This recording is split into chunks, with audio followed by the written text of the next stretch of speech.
Reality Team TV. We back. We back. How you doing, darling? How's everything going? I'm really good, thank you, Shafiq. Thank you for inviting me here. You're welcome. It's my pleasure. You know, for the people that, are meeting you for the first time, could you tell them obviously your name and, we move forward from there? Of course, yes, my name is Polina. I am from Bulgaria and I currently live in Southampton. Okay. And, what I wanted, the first thing that I want to speak about is in this conversation is, what does the meaning of, weaver of drum? Weaver of drum? Like, what does that mean? Weaver of drum. Oh, are you reading this from my Bio. Instagram Yeah, profile? I just wanted to know at the beginning, like, what does that mean? Obviously, there's a lot of different drums and It's all sorts. actually, well, the full phrase there is a weaver of drum and voice medicine. And voice medicine, yes. What exactly does Yes. that mean for me and for the people? Well, this is something I'm currently exploring. I have made my own drum about 2 years ago. Yeah. And then about a year ago, I started to explore voice work and singing. And at the moment, I'm in exploration of how the two are weaving together. Hey. So I have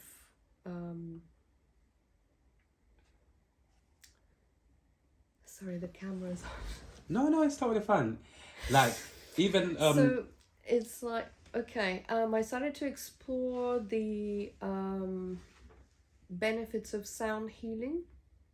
yeah. And last year I completed a sound healing course specifically for using a drum Yeah. for therapeutic purposes. And also I started doing voice work and singing, and I'm currently exploring how these two are coming together for me. Yes.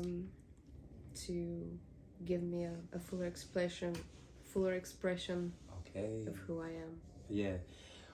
Like, sounds have got a healing, like, sounds, frequencies. I've heard so many different people, like, say similar things to you, like, for you, like, how do sounds heal people? If you get what I'm trying to say, through drums, like, from what you understand, how do sounds heal people or heal the soul of a person? That's a very interesting question, and I think it's individual for each person. Yeah. So, sound healing in general, the way it works is to bring you into a deep state of relaxation, which then facilitates your own healing to occur. But it's not necessarily the case, because my first experience with sound healing was actually quite intense, and it was not relaxing at all. It was a very, very intense experience, very loud, very powerful, and it felt like a big moment of release, because when I experienced the intensity, proximity of the instrument and the voice of the person, I just wanted to scream, but at the time I didn't allow myself to. So it's very, very individual. Like, there was another time where I was listening to somebody play a didgeridoo, and I closed my eyes, and it felt like there was dancing lights in my heart. And it really depends on, because it's so versatile. It's not just about, okay, I'm gonna go and see this practitioner, I'm gonna lay down and they're gonna play this instrument for me. Sound healing is so broad and versatile and can occur on so many levels that we probably don't even realize. And that's the beauty of it that I'm currently exploring, and see how I can bring my own version of it into being. Yeah. It's so, so beautiful. And also you're a very creative person, you know? Like I am. you like, using your hands to create certain things in a very beautiful way. Like, where did the creativity come from? I wish I could tell you. It's just always been there, Yeah.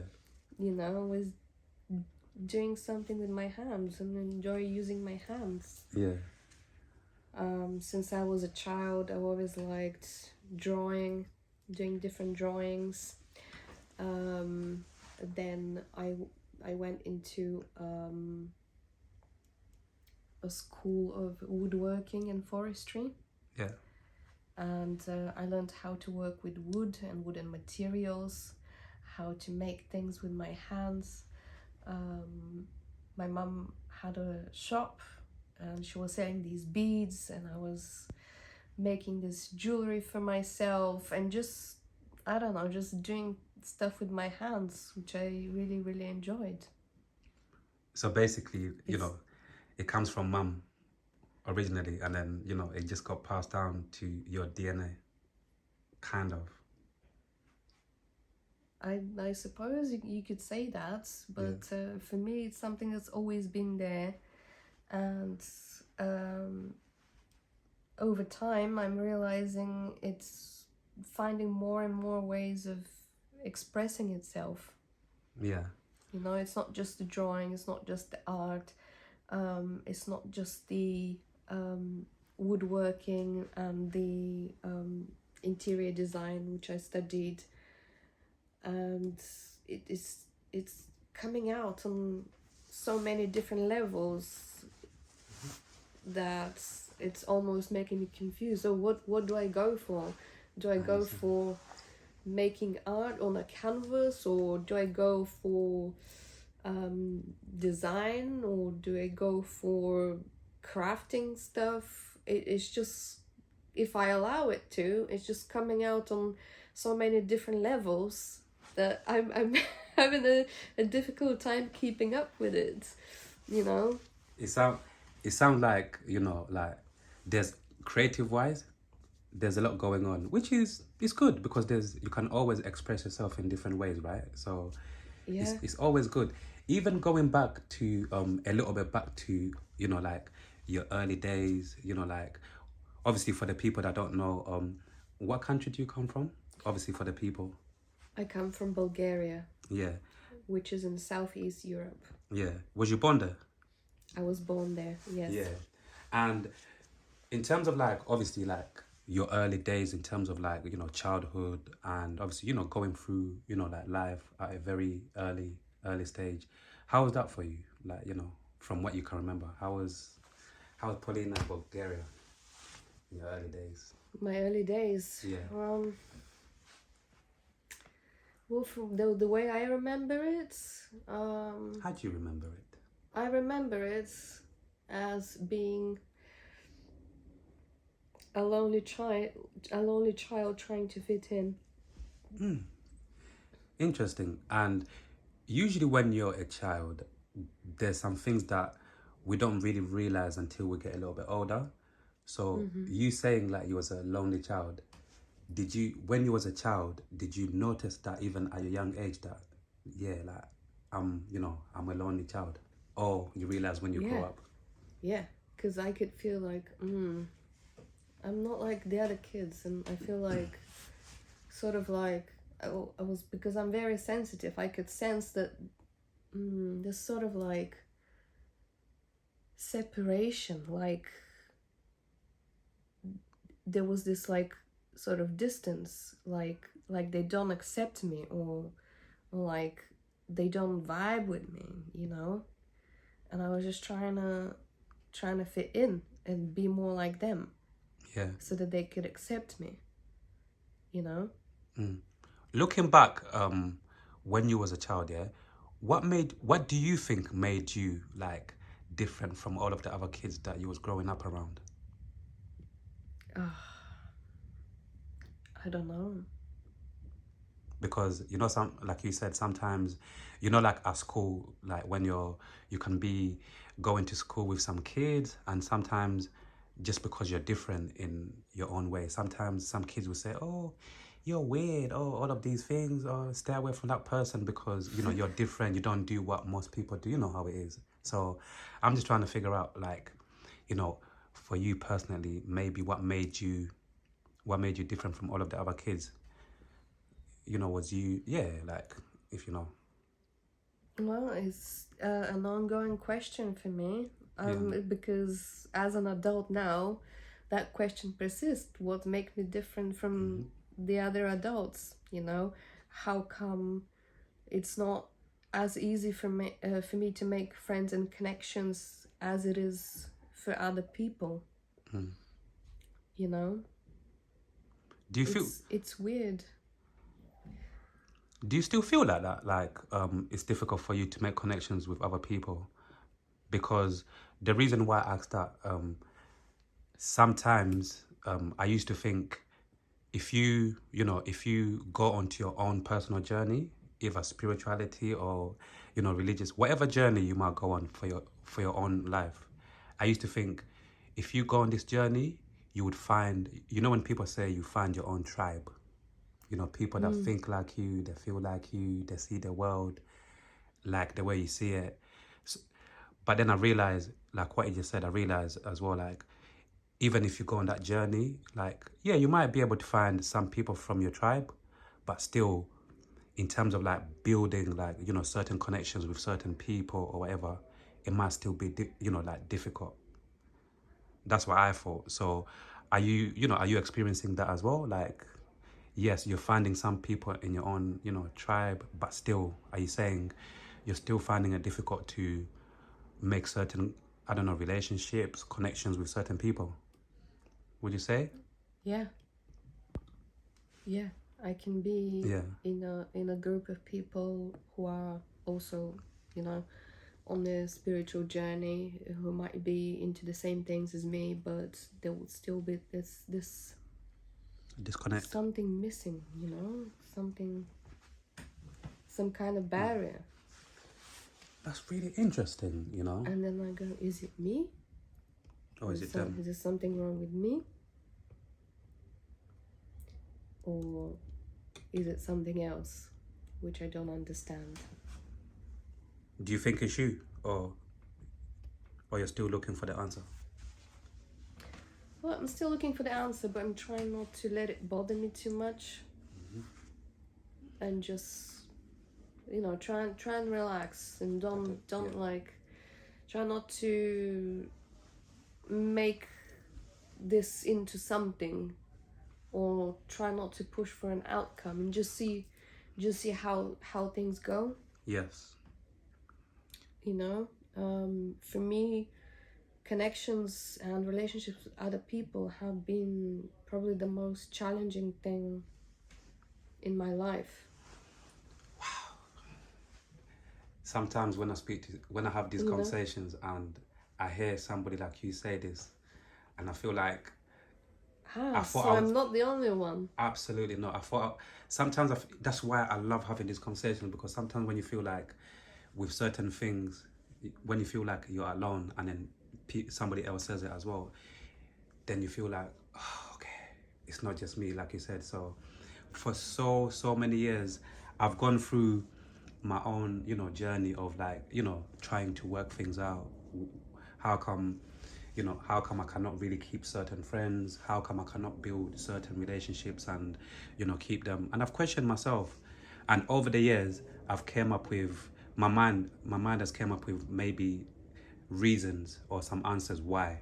Sometimes it was because I don't have, I don't know, maybe because I don't have enough money like some people, or maybe, I don't know, maybe I don't know how to love like some people. You know, that you ask yourself all of these questions why. I still do, to be fair, but for me, I've got to, a conclusion, to a realization, to understand that, there's the only thing in this situation, the only thing that I can control is, to try to control, is the way I develop myself. You know, meaning, you know, like on my own journey to try to like heal myself in different ways, to try to do work on myself in different ways, because all of the other things is nothing to do with me. You know, how other people think of me, how other people might connect with me. You know what I That's mean? right. It's nothing to do with me, because all I can do is the work on myself, you know, and leave the rest to God or the universe. So that's where I am now. Like I try That's to right. do, yeah, Yeah. because before I was going a little bit crazy, thinking why is this like this, why is Mm. this like that, why is this like this, but Yeah. yes, that's Yeah. because like I said, it could be pretty, you know, I used to go through depression and things like that, you know, like when you go through all of these, you know, when you feel, when you're vibrating low, when your vibration is low, like you think of your mind, so many things go through your mind, and it's like sometimes it makes you feel like you as a human being, you're not good enough, and that's absolutely not the truth. So that's why, like I said, that's why I'm in my own little world, my own reality, just trying to better myself, because like I said, there's always, no matter how much work we're gonna do, you know, on ourselves, and no matter how much love we're gonna have for ourselves and other people potentially, not everybody's going to love us, you know.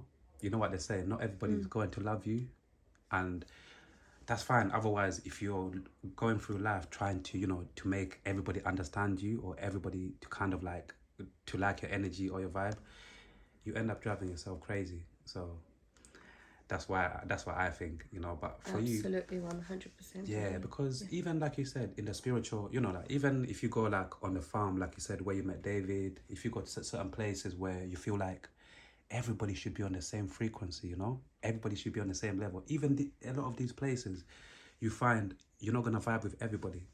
I don't know if you realize that. You Yeah. find your soul or Yeah. your spirit is not gonna take to everybody, even though this is meant to be the place where all of us are one or on the same vibration and the same frequency, but it doesn't turn out like that sometimes, and that's why No. it could make you think, hold on, I'm, am I not good enough? What's wrong? Is my vibe wrong? Or I thought all of us are meant to be on the same, you know? But No, we're not. I yeah, mean, like, say for example, when I went to university, and I was living in university halls, yeah, and I went into this flat where I was gonna be sharing with another 4 people. yeah, Um, I went in and everybody arrived, and there was these 2 other girls, and they didn't know each other, but they instantly like clicked, like it happens. immediately they were besties, and I was just like, you know. How would you, yeah, how did you, And then I started thinking, okay, maybe it's a cultural thing, or maybe there's a little bit of a language barrier, because I had just arrived from Bulgaria, yeah, um, and sometimes I don't understand the certain lingo, accents or the lingo, yeah, yeah, um, and all these different things. Yeah, so I spent a lot of time feeling lonely and trying to people please, trying to fit in, until one day I stopped. yeah. Would you say you honestly have stopped for sure, yeah? Or sometimes you still kind of feel Um, like that? Sometimes Yeah. I can, yeah, sometimes I can, but it's a journey. It's Mm-hmm. not. Um, it's not the kind of thing where you go, okay, from this day forward, I'm not gonna do this anymore, and then you stop doing it forever. It's a journey, you know. It's not a straight line where you go up to somewhere, like being on the train, and say, right, okay, this is my stop.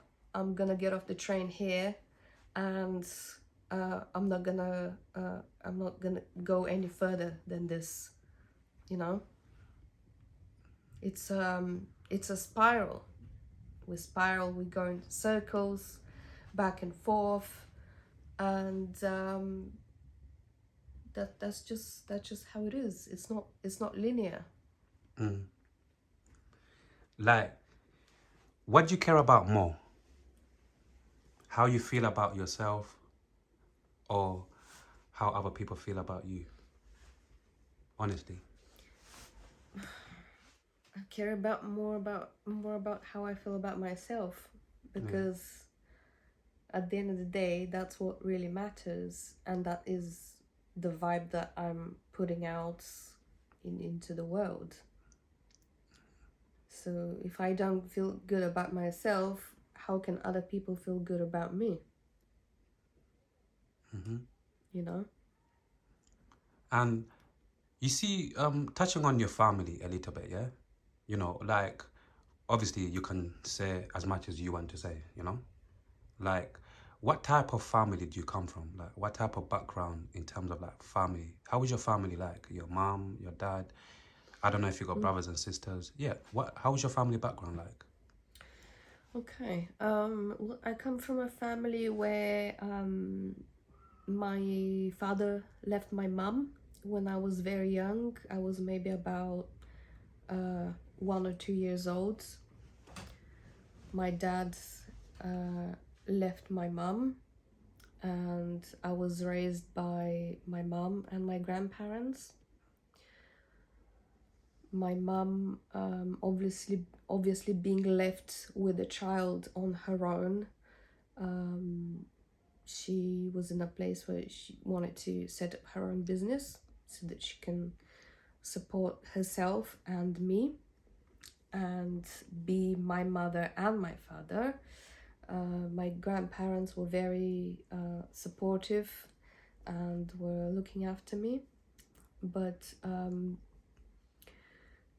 they, from what I hear, they were not happy with each other. So there really wasn't a lot of love in the family. Yeah. So